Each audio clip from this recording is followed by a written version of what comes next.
Hello guys, hi, I'm Amit Chauhan. Today I want to tell you and also teach Hindi question for competitions. आइए आज हम लोग हिंदी के कुछ क्वेश्चन जानते हैं, यानी कि कंपटीशन में जो लगातार यानी कि ये क्वेश्चन पूछा जा रहा है। सबसे पहले मैं हिंदी के क्वेश्चन आप लोग को बताऊंगा कि कौन सा क्वेश्चन लगातार यानी कि कंपटीशन में पूछे जा रहे हैं। देखिए मैं आप लोग को सबसे पहले ये पहला क्वेश्चन लिखा हूं, हिंदी में मूलतः वर्णों की संख्या। ये सबसे ज्यादा क्वेश्चन पूछा जा रहा है इस समय कंपटीशन में। इसके बारे में मतलब कि हम लोग चर्चा करेंगे, जानेंगे हिंदी में मूलतः वर्णों की संख्या कितनी होती है, ठीक ना, और कौन कौन होता है।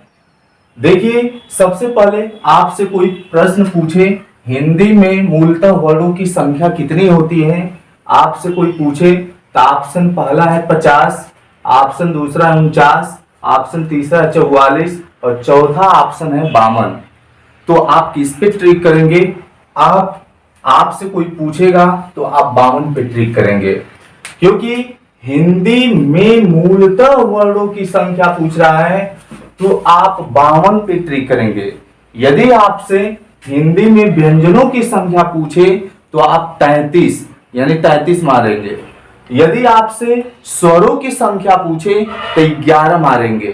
लेकिन जब हिंदी में मूलतः दे दे, क्या दे दे, मूलतः वर्णों की संख्या पूछे तो आपके ऑप्शन में 50, 49, 44 इसमें से कोई रहे, 33 न रहे, 11 न रहे, स्वर और व्यंजन न हो, यानी कि 50, 49, 44 ऐसे ऑप्शन आता है, उसमें 52 भी रहता है। आप मूलतः वर्णों की संख्या पूछे तो आप 52 को मारेंगे। तो आइए हम लोग हिंदी में मूलतः वर्णों की संख्या 52 होता है, वो कौन कौन से वर्ड है, कौन कौन से यानी कि वर्ड है कि हिंदी में मूलतः 52 संख्या होती है, कौन कौन से हैं, उसके बारे में चर्चा हम आज करेंगे इस वीडियो में, और आप लोग को बताएंगे वो कौन कौन से 52 वर्ड हैं। तो देखिए सबसे पहले मैं आप लोग को बताऊं, सबसे पहले आप लोग को स्वर में कोई पूछे स्वरों की संख्या कितनी होती है तो आप 11 मारेंगे। क्यों?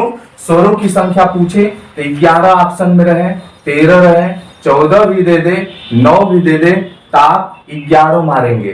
क्योंकि हिंदी में कभी भी स्वर की संख्या पूछता है तो 11 होता है, 13 नहीं मारेंगे। क्यों? जो लास्ट का अंग और जो अह होता है वो स्वर की श्रेणी में नहीं रखा जाता है। इसको अनुस्वार के नाम से जानते हैं, इसको विसर्ग के नाम से जानते हैं, और दोनों को मिला करके यदि पूछे तो अयोग वाह के नाम से जानते हैं। तो आपसे कोई पूछे हिंदी में यानी कि पूछे स्वरों की संख्या तो आप 11 ट्रिक करेंगे। यदि आपसे कोई पूछे हिंदी में व्यंजनों की संख्या कितना होता है, 33 दे दे, 36 दे दे, 38 दे दे और 22 इसमें से दे ऑप्शन में, आप व्यंजनों की संख्या पूछे तो आप 33 मारिएगा। तो आप ऐसा नहीं कि मतलब 36 मारिएगा, अन्यथा आपका व्यंजन वाले में भी गलती हो जाएगा। उसमें 33 संख्या होती है।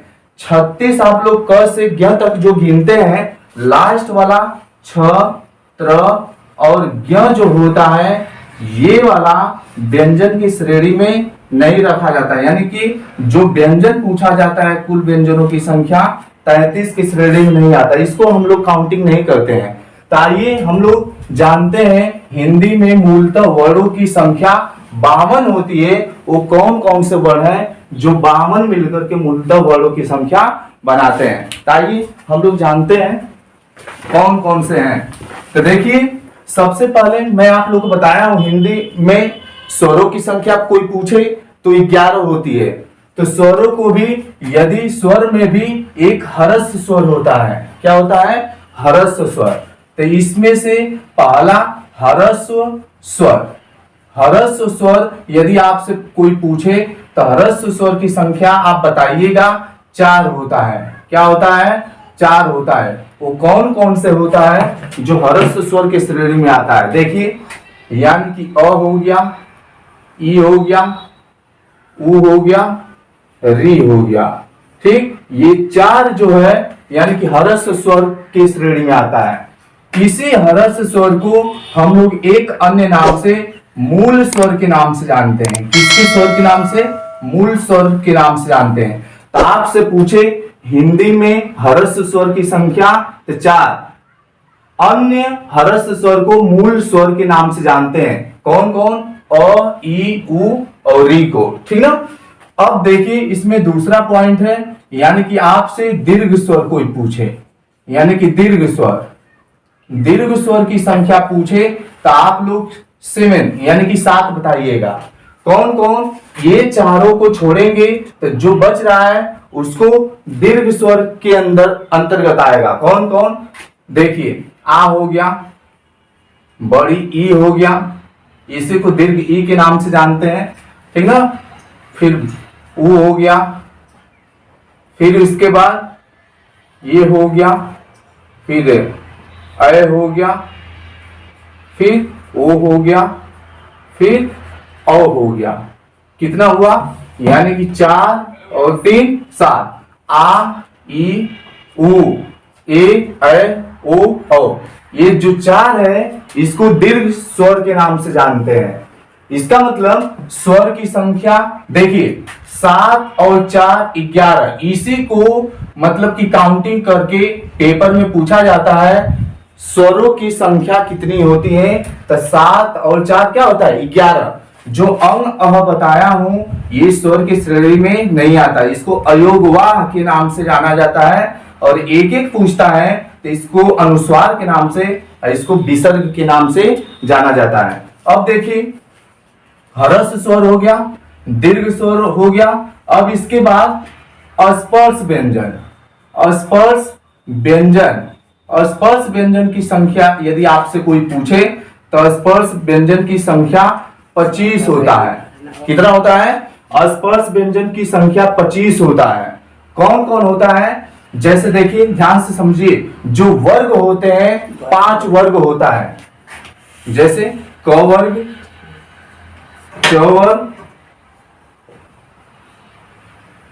ट वर्ग,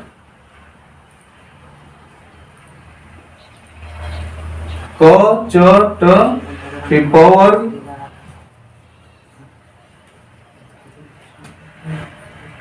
तो फिर प वर्ग, यानी कि क, च, ट, त, प, यानी कि 5 वर्ग होता है।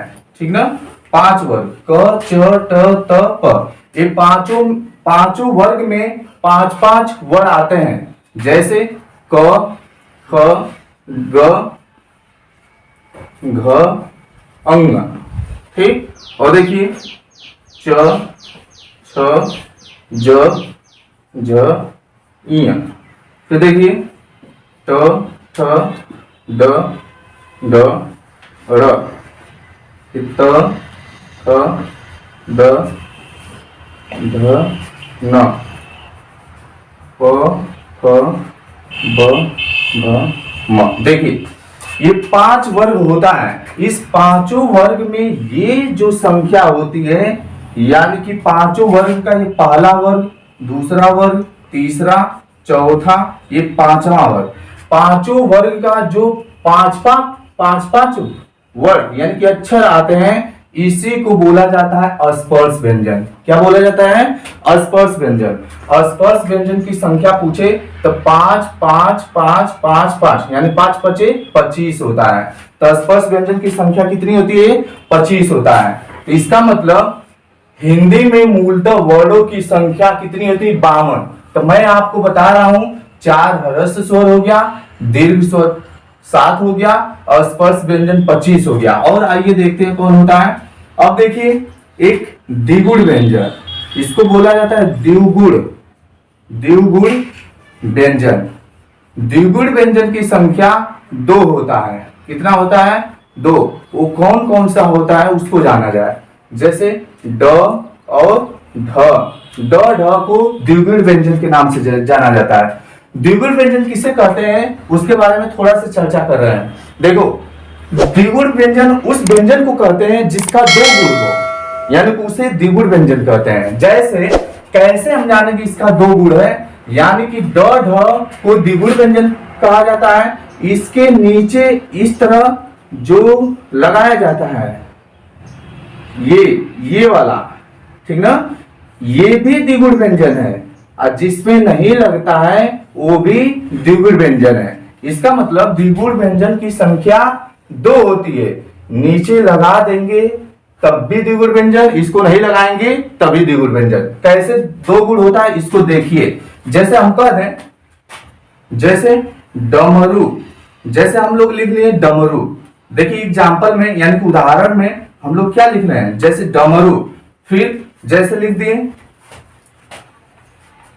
चढ़ना। देखिए यहां पे ढ, यहां पे डमरू। फिर देखिए जैसे कह दे, जैसे एग्जाम्पल में डमरू हो गया, चढ़ना हो गया। तो इसमें देखिए कभी कभी और देखिए ढक्कन, जैसे कह दे ढक्कन, ढक्कन, ठीक ना।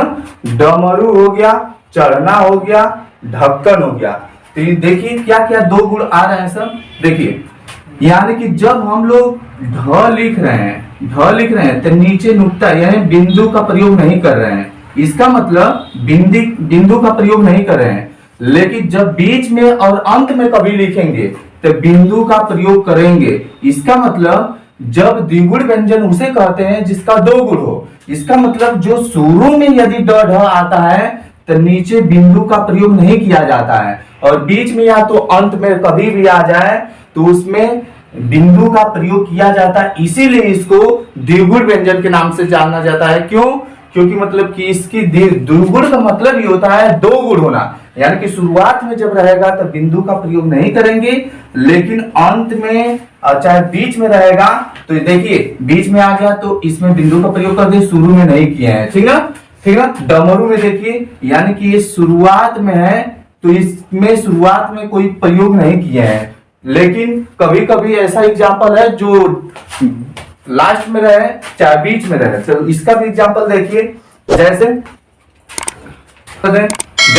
जैसे दौड़ना, जैसे देखिए दौड़ना, देखिए दौड़ना।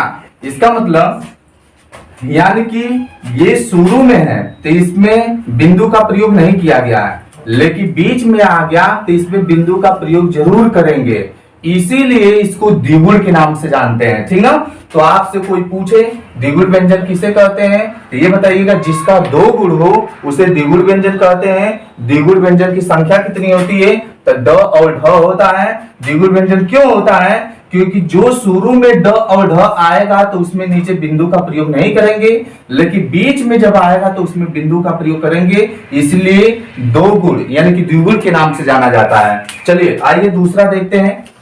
यानी कि द्विगुण हो गया, देखिए हरस स्वर हो गया, दीर्घ स्वर हो गया, स्पर्श व्यंजन हो गया, द्विगुण हो गया। आइए और हम लोग देखते हैं।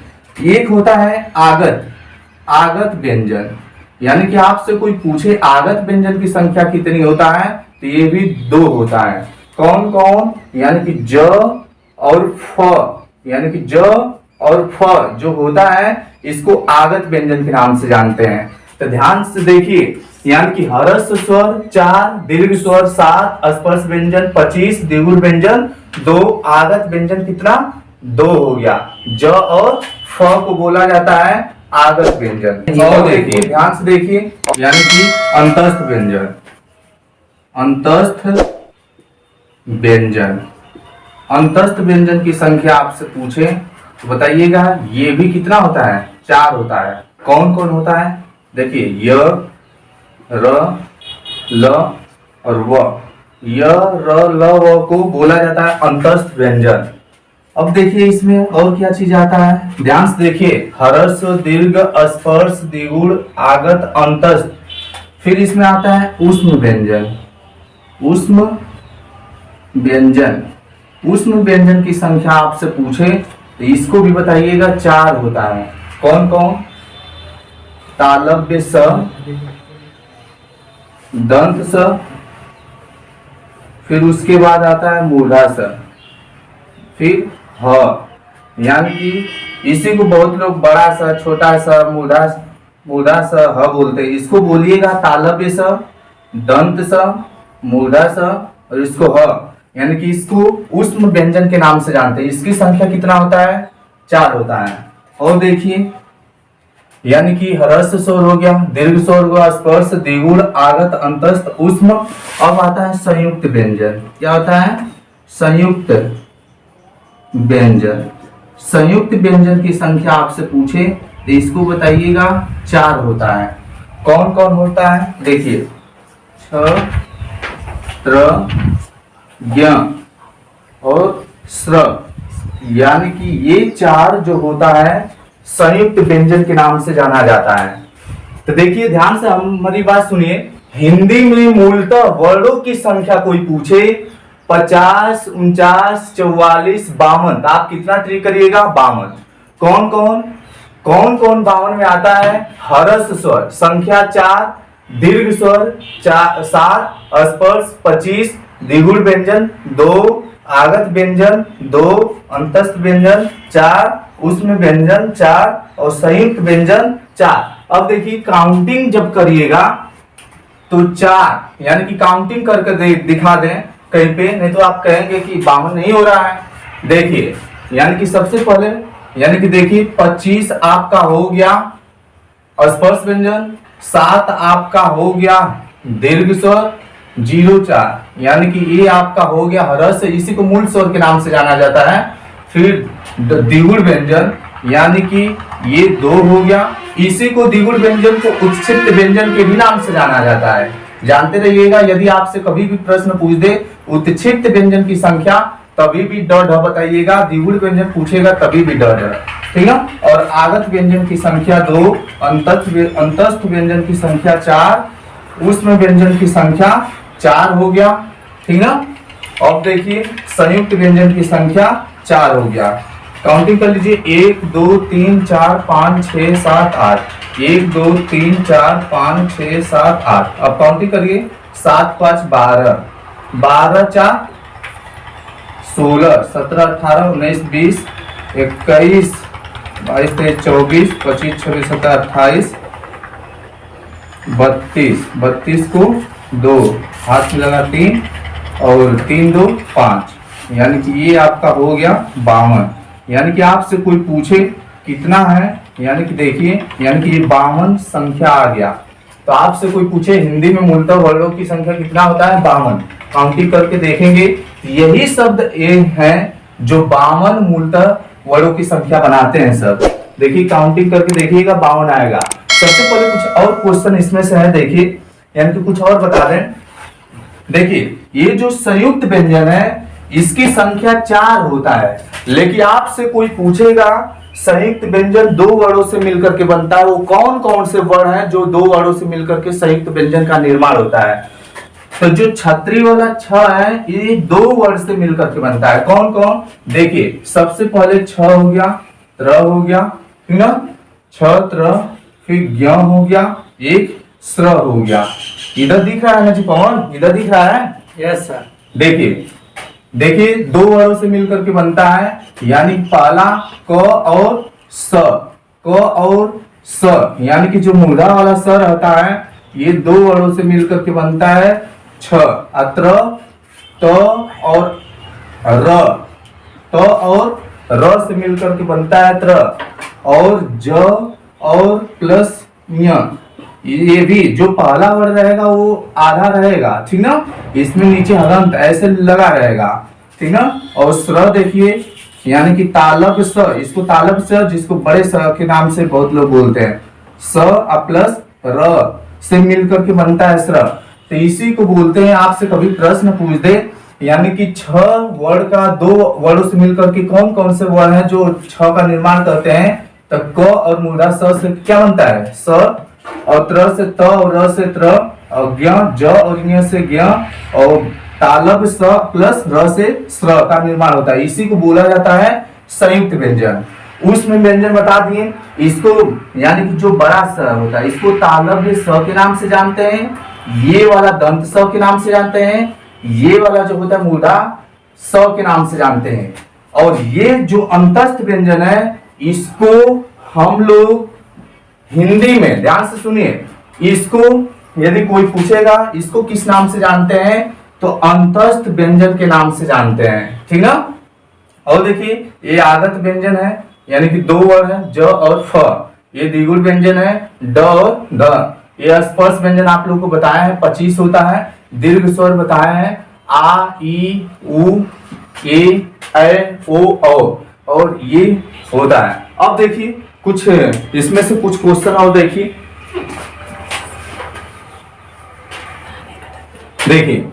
यानी कि हिंदी में मूलतः वर्डों की संख्या हम लोग बताते हैं, ये 52 वर्ड मिल करके आपका बनता है यानी मूलतः वर्डों की संख्या। ठीक ना, यही हम आप लोग को समझाना चाहते थे। ठीक ना, अब देखिए अंतस्थ व्यंजन के बारे में थोड़ा सा सॉल्व कर लिया जाए। इसको मिटाना पड़ेगा, इसीलिए मतलब कि थोड़ा सा हम हिचिक कर रहे थे, यानी कि इसको भी बताएं। देखिए यानी कि अंतस्थ व्यंजन को भी सॉल्व किया जाए। यानी कि आपसे कोई पूछे अंतस्थ व्यंजन य, र, ल, व को तो बोला ही जाता है, साथ में इसको अर्ध स्वर के नाम से भी जाना जाता है। अर्ध स्वर के नाम से भी जाना जाता है अंतस्थ व्यंजन को। तो ध्यान दीजिए, यदि आपसे कोई पूछे अर्ध स्वर यानी पूछे कौन कौन से होते हैं, तो अंतस्थ व्यंजन के जितने वर्ड होते हैं सारे के सारे अर्ध स्वर में आते हैं। जैसे य, र, ल, व, यानी कि ये जो होता है इन सभी को अर्ध स्वर के नाम से जाना जाता है।